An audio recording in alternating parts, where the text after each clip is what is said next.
뉴스파이터에서요. 경찰분들 칭찬 많이 해드립니다. 민중의 지팡이. 그런데 이번에 소개해드릴 경찰은요. 민중의 지팡이 아니라 민중의 곰팡인가요? 김기영 아나운서. 예, 한 20대 현직 순경이 벌인 일입니다. 한날 이제 경찰 동료들에게 사진 한 장을 보여주면서 자랑을 하기 시작합니다. 이 해당 사진 속에는 한 여경이 속옷 차림으로 침대에 누워있는 사진이었는데요. 세상에. 이걸 동료들에게 보여주면서 나 이 여경과 같은 경찰서에 근무하는 여경이었거든요. 이 여경과 성관계를 했다고 하면서 막 자랑질을 해놓습니다. 아하. 그런데 이제 사진은 차치하고 이 남자가 성관계를 했다고 이야기를 하니까 네. 동료들은 합의하에 이제 뭐 서로가 잠자리를 가졌구나라고 생각을 했던 것 같아요. 네. 그런데 조사 결과는 잠시 뒤에 저희가 밝혀드릴게요. 예. 일단은요. 이것도 정말 너무너무 어이가 없어요. 동료, 같은 이 경찰서 또는 지구대에서 근무하는 이 동료 여경 사진을 보여주면서 성관계를 했다고 말을 한다. 유인경 평론가님, 일단 이 자체도 참 몹쓸 남성이에요. 이걸 말했다는 자체도요.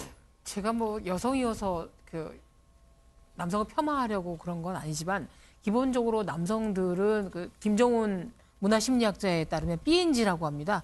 뻥행구라라고 표현을 하더라고요. 네. 조금만 알아도 어마어마하게 칠하다고 얘기를 네. 하고 뭐 형님 아우하는 사이인데 알고 보면 모르기도 하는데 근데 이 문제가 성적인 문제라면 네. 더구나 피해자가 여성이라면 그들이 받을 피해와 수치심 이루 말할 수가 없겠죠. 그런데 네. 게다가 직업이 경찰입니다. 네. 성범죄를 수사하고 가해자들 잡아들여서 응징해야 될 사람이 네. 동료 여자 경찰을 이렇게 했다라는 거는 네. 상식적으로 납득이 될 수가 없는 거죠. 그 여성과 성관계를 했다고 자랑 삼아 떠벌린 이 남성. 그런데 그 자랑질이요. 임방글 변호사님이 그때가 처음이 아니었다면서요, 또. 네. 이미 지난해 2월에도, 그러니까 2019년 2월에도 이 동료, 경찰 동기들이랑 술을 마시던 자리에서 또 비슷한 이야기를 한 거예요. 그래서 내가 과거에 한 여경과 성관계를 했다라고 이제 또 자랑을 한 겁니다. 네. 그런데 앞에 자랑한 사진이 여러분 우여곡절 끝에 해당 사진에 대한 수사가 들어가게 됐는데 김은비 팀장님 반전이 있었다면서요?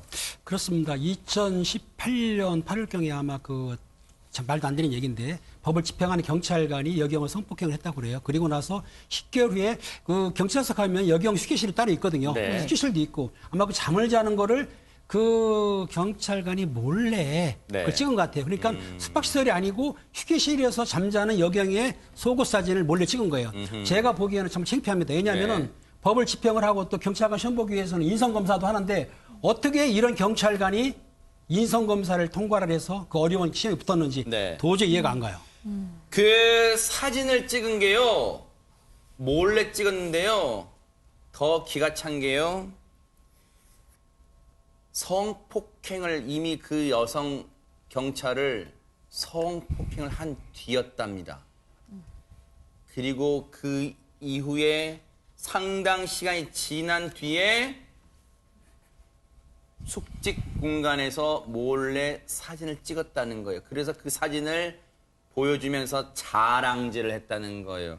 결국은 임방을 변호사님, 네. 이거 분명한 범죄를 저지른 거잖아요. 그런데 이 사건 정말 드러나기 쉽지 않았던 사건이었을 것 같은데 이게 어떻게 밝혀지게 됐을까요?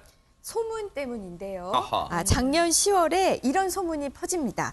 전북 지역의 모 경찰서에서 근무하는 한 순경이 동료 여경과 성관계한 동영상을 경찰 동기들이 있는 SNS 대화방에 공유했다. 이런 소문이 돌고요. 아하. 소문의 내용이 굉장히 심각하잖아요. 네. 그래서 한 1개월 뒤인 2019년 11월에 이 전북 경찰청 사이버 수사대가 네. 이 소문 신빙성이 좀 있는데 하고 판단을 하고 수사에 착수하게 됩니다. 그래서 아하. 이 20대 순경은 직위 해제되죠.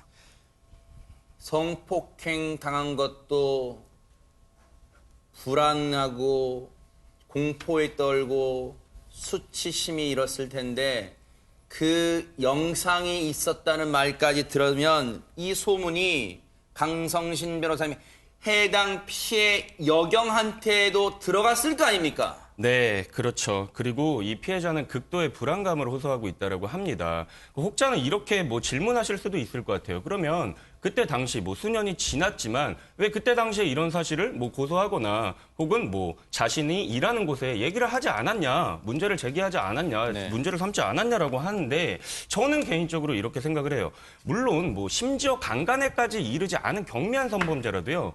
이러한 피해를 입은 여성들은요. 그런 사실을 알리기를 극도로 꺼려하셔요. 아하. 근데 이거는 심지어 경미한 것도 아니지 않습니까? 네. 강간이라는 굉장히 중대한 피해인데 그리고 네. 범죄인데 네. 이런 사실을 그때 당시에 알리지 않았다라는 그런 사실만으로 어떻게 보면은 문제를 왜 삼지 않았냐 이러한 질문은 옳지 못한 것 같고요. 네. 본인이 이렇게 얘기를 했다고 해요. 자신이 굉장히 어렵게 대학을 졸업해서 취업에 성공을 했는데 혹시라도 뭐 어떤 그 취업이라는 게 인사상의- 이제 경찰의 직이군요. 그렇죠. 아. 네. 근데 좀 이런 인사상의 불이익이나 이런 걸 입지 세상에. 않을까라는 걱정과 아무래도 여성이니까 또 조직 내에서 좀 이런 안 좋은 소문이라든지 2차 피해를 본인이 스스로 걱정을 해가지고 또 그냥 주변에 혼자, 믿고 네. 말할 데가 없었을 것 같아요. 네. 이런 고민을 네. 세상에. 그래서 혼자 소가리를 했다고 합니다. 그러니까요. 결국 이 몹쓸 짓을 하고 조사를 받게 된 20대 순경. 뭐라고 했습니까? 김경환 아나운서 조사에서. 네, 이 20대 순경은 뭐 여전히 뻔뻔하게 나왔습니다. 아까 말씀을 드렸듯이 나는 합의하에 성관계를 이 여경과 한 것이다. 그리고 사진을 이제 동료들에게 보여준 것도 내가 일부러 뭐 자랑하려고 고의로 보여준 게 아니다. 우연치 않게 어떻게 하다 보니까 이 사진을 동료들이 보게 된 거다. 이런 식으로 지금 본인의 그 주장을 하고 있는 상황입니다. 그렇다면 이 사람은 끝까지 오리발 작전을 내밀 것으로 추정이 돼요. 그렇다면 김은배 팀장님, 그 여경을 성폭행했다는 물적 증거, 직접 증거를 찾아내는 수밖에 없습니까, 그러면? 그렇습니다. 직접 증거를 찾아야 하는데 진술은 지금 여경 진술만 있는 거고 그래서 이제 압수영장을 받아가지고 그 경찰관의 집이라든지 사무실 그다음에 차량을 압수를 했는데 네. 물증이 나오진 않았어요. 아하. 그럼 마지막 알다시피 휴대폰이 중요하지 않습니까? 네. 근데 그 휴대폰은 수사가 시작되기 전에 경찰관이 바꿨어요. 교체했어요. 그러니까 그 휴대폰을 압수하게 되면 포렌식으로 찾을 수가 있는데 바꿨는데 치밀하게 그러면, 행동했네요. 예, 본인은 그랬어요. 왜 바꿨느냐? 네. 아, 고장이 나서 바꿨습니다. 그럼 그 휴대폰 어떻게 했어? 그랬더니 네. 이 경찰관 하는 말이 아버지를 들었는데 그 아버지가 전주에 있는 한 저수지에다가 버렸다. 아이고. 그래서 세상에. 경찰관들이 수색을 했어요. 그 그런데- 저수지까지 수색한 거예요, 저수지도? 했는데 찾지를 못했습니다. 그러니까는 저수지에 버렸는지 땅속에 묻었는지 그건 이제 믿을 수가 없는 거죠. 아니면 아무튼 뭐 폐기를 했는지, 그렇죠. 뭐 갈게 뭐 부쉈는지. 그렇죠. 물증을 아. 찾지를 못했습니다. 네.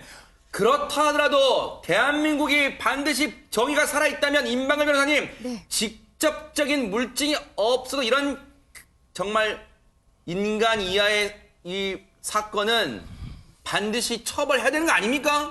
맞습니다. 조금 더 부가적으로 설명을 드리면 아까 휴대전화 저수지에 버려서 못 찾았잖아요. 네. 경찰이 그걸로 끝났겠습니까? 사실 다 찾아봤습니다.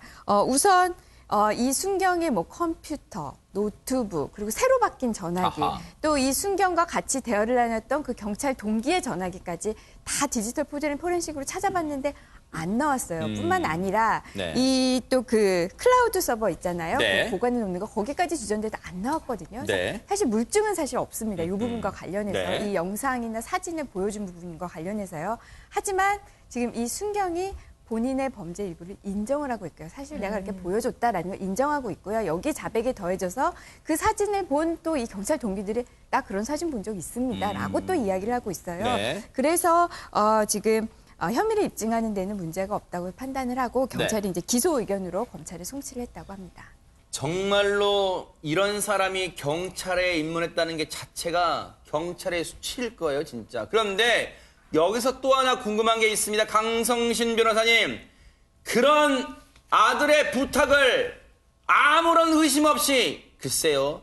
뭔가 이상한 걸 낌새를 챘는지는 모르겠습니다만 아들의 부탁을 받고 휴대전화를 뭔가 은밀하게 처리했다는 그 아버지란 사람. 그럼 그 사람 처벌할 수 없어요. 어떻습니까? 네, 결론부터 말씀드리면요. 처벌이 조금 어렵습니다. 왜요? 그래서 이 부분에 대해서 제가 좀 설명을 해드려 볼게요. 네. 일단 타인의 형사사건에 관해서 증거를 인멸한 경우는요. 증거인멸죄에 해당해요. 네. 근데 조금 설명을 드리면 예전에 우리 그 공공의 적이라는 영화가 있었는데 네. 그 영화에서 아들이 자신의 친모를 살해하는 장면이 나옵니다. 네. 근데 그 어머니는요. 아들을 너무 사랑한 나머지 아들의 처벌을 원치 않아서 그 범죄 현장에 떨어져 있던 손톱을 본인이 먹는 장면이 그 장면 나와요. 기억나요. 네. 그러면은 이 어머니한테는 과연 그러면은 증거인멸죄가 적용이 될까라고 하면은 이건 아까 우리가 얘기했던 조금 법의 눈물 이거와도 연관이 될 것 같은데 아하. 친족 상도례라고 해서 사실 이런 친족이 네. 아들의 어떤 증거를 인멸한 행위는 네. 증거인멸죄로 의율하지 않는 것이 또 우리의 법이에요. 네. 그래서 지금 이 사람이 자신은 아버지를 시켜서 아버지가 저수지에 핸드폰을 버렸다라고 해도 네. 이 아버지를 증거인멸죄로 의율하기는 조금 어려워 보입니다. 아하. 하지만요. 이 피해를 당한 여경의 일단 진술이 일관될 거고요. 그리고 무엇보다도 이런 천인 공노할 범죄는요. 하늘이 분명히 알고 있습니다. 반드시 법의 심판이 내려질 거라고 뉴스파이터는 기대를 해보겠습니다.